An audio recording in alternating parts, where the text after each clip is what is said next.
నువ్వు రేణుకాతో వెళ్ళొస్తావా? రేణుకా, ఇలా రా. చూసావా, మాటల్లోనే వచ్చేసింది. ఏంటన్నా?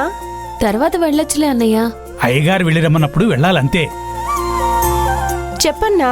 నీలవేణితో వెళ్ళి మన ఇంటి వెనక 4 వీధులు దాటాక అక్కడ ఒక చిన్న విగ్రహం ఉంటుంది కదా, ఆ విగ్రహం దాటి ముందుకు వెళ్ళి ఉత్తరం వైపు తిరిగి ఇంకాస్త ముందుకు వెళ్ళి దక్షిణం వైపు తిరిగావనుకో, అక్కడ మొక్కలు కుండీలు అమ్ముతుంటారు కదా, అక్కడికి వెళ్ళి నీలవేణికి కావాల్సిన మొక్కలన్నీ కొనిపించి తీసుకురా. అర్థమైందా? అర్థమైందన్నా. అక్కడికి వెళ్ళాక మళ్ళీ అదెక్కడా ఇదెక్కడా అని ఫోన్లు చేయకు, సరేనా? సరే అన్నా. సరే సరే, ఆ బకెట్ ఇలా ఇవ్వు. సరేమ్మా, ఇద్దరు వెళ్ళిరండి. ఏంటి ఉన్నట్టుండి మొక్కల గురించి మాట్లాడుతున్నారు? ఇక్కడ చాలా మొక్కలున్నాయి కదా. అయ్యగారే కొనుక్కు రమ్మన్నారు. నువ్వు రా, వెళ్దాం. వస్తాం.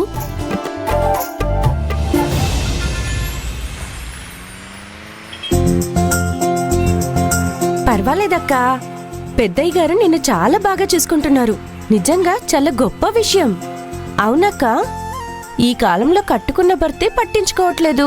అలాంటిది ఒక మామయ్య గారు నీతో ఇంత ఆప్యాయంగా ఉన్నారంటే అది నీ అదృష్టమే కదా. అవును రేణుక. ఇంతకీ ఏ ఏ మొక్కలు తీసుకోబోతున్నావు? ముందక్కడికి వెళ్ళాక ఏమేమి ఉన్నాయో చూసి తీసుకుందాం. అక్కడ చాలా మొక్కలున్నాయక్క. నువ్వు పలానా అని ఏమనుకోలేదా? ఇంకా ఏమీ అనుకోలేదు. పద చూద్దాం.